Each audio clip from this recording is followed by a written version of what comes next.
Japan's average visceral fat scan looks nothing like a typical American gym-goer's scan, even when the American exercises 5 days a week.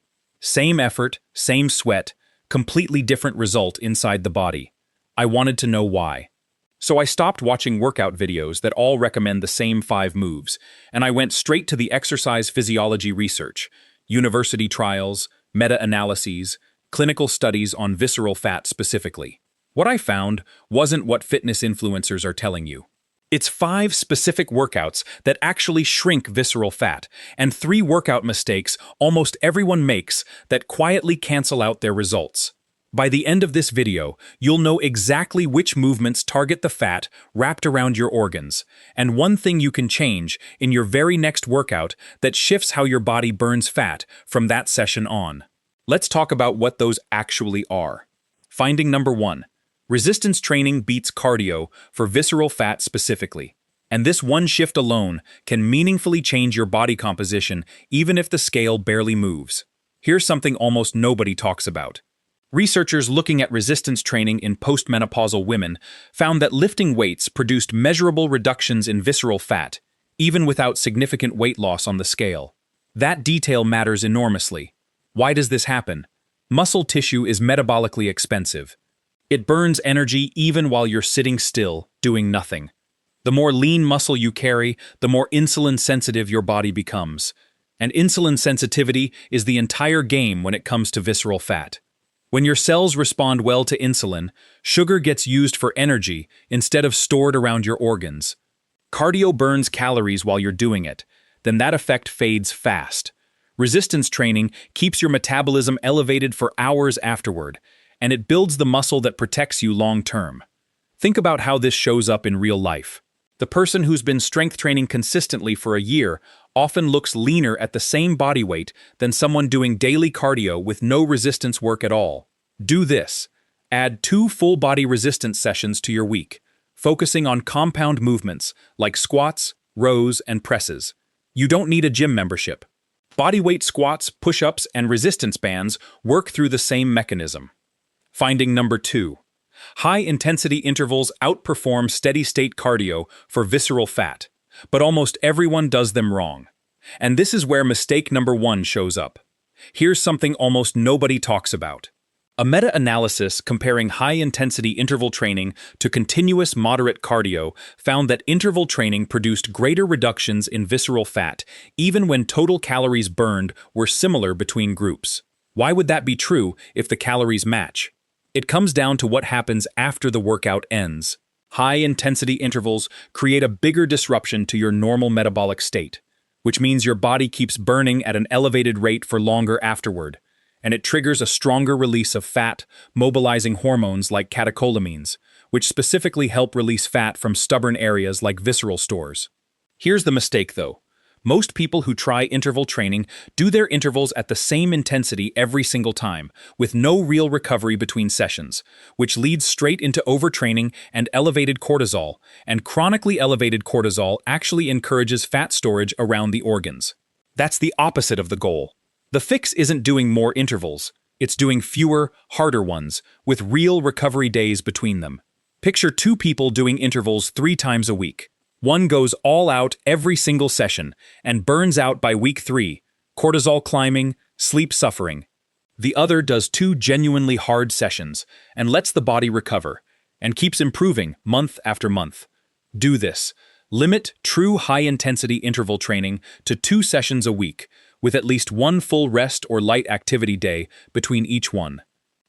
Finding number 3. Walking after eating burns visceral fat better than most people realize, and skipping it is mistake number 2. And this one costs nothing and takes almost no effort. Here's something almost nobody talks about. Research on postprandial walking, meaning walking after a meal, shows that even a short walk of 10 to 15 minutes significantly blunts the blood sugar spike that follows eating, compared to sitting or lying down after the same meal. Why does this matter for belly fat specifically?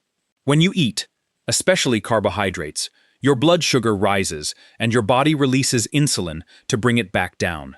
If that spike is large, insulin has to work harder, and chronically high insulin is one of the strongest drivers of visceral fat storage there is. Walking pulls glucose directly into your working muscles, without even needing much insulin at all, which means a smaller spike and less fat storage signal sent to your body. The mistake most people make is treating walking as not real exercise, so they skip it entirely and save their energy for one intense gym session instead. But intensity isn't the point here. Frequency and timing are. Someone who walks for 10 minutes after their two biggest meals every day is doing more for their visceral fat than someone who does 1 hour-long gym session and then sits for the rest of the day. Do this. Walk for 10 to 15 minutes after your largest meal, even if it's just around your block or your office. Finding number 4. Training your core the wrong way doesn't touch visceral fat at all, and this is mistake number 3, the biggest one. And this single misunderstanding wastes more gym time than almost anything else people do. Here's something almost nobody talks about. A study out of the University of Alabama at Birmingham had participants perform thousands of abdominal exercises over several weeks and found no significant reduction in abdominal fat specifically, despite clear improvements in core strength. This is the spot reduction myth, and it's one of the most persistent misunderstandings in fitness. Your body doesn't pull fat from the exact area you're working. Fat loss happens systemically, based on your overall hormonal environment, your total energy balance, and your muscle mass across your whole body, not which muscle you just trained. So when someone does 200 crunches a day, hoping to melt visceral fat, they're strengthening a muscle that's already buried under fat, without touching the actual fat itself. The visceral fat, wrapped around your organs, responds to the same drivers as everywhere else: insulin sensitivity, inflammation, total activity, and overall body composition. Someone doing daily ab workouts alone often ends up with strong abdominal muscles they still can't see, simply because the fat covering them never had a reason to move. Do this. Stop treating core work as your fat loss strategy. Keep it in your routine for strength and posture, but rely on resistance training, intervals, and daily movement to actually reduce the fat itself. Finding number 5. Low-intensity daily movement outperforms one hard workout a day, and most people completely underestimate it. And this is the finding that explains why some people who barely exercise formally still stay leaner than people who hit the gym hard once a day. Here's something almost nobody talks about. Research on non-exercise activity thermogenesis, meaning the energy you burn through everyday movement, like standing, fidgeting, walking around, and doing chores, shows it can account for a massive range of daily calorie expenditure between individuals, sometimes more variation than structured exercise itself creates. Why does this matter for visceral fat? Sitting for long, uninterrupted stretches is independently linked to poor insulin sensitivity, even in people who exercise regularly. One intense workout followed by 9 hours of sitting doesn't undo the metabolic cost of all that stillness. Your muscles need repeated, frequent contraction throughout the day to keep pulling glucose out of your bloodstream, not just one concentrated burst. Think about the difference between someone who works out hard for an hour, then sits at a desk all day, compared to someone who takes standing breaks, walks during calls, and moves every hour, even without a formal workout at all. The second person often has better blood sugar control across the entire day. Do this. Set a reminder to stand and move for 2 to 3 minutes every hour you're sitting, separate from your actual workouts. So here's what we covered. Resistance training builds the muscle that makes your body insulin sensitive. High-intensity intervals work best when you do fewer, harder sessions with real recovery, not constant maximum effort. Walking after meals blunts blood sugar spikes and lowers the insulin signal that drives fat storage. Core exercises alone don't touch visceral fat because spot reduction isn't how fat loss works.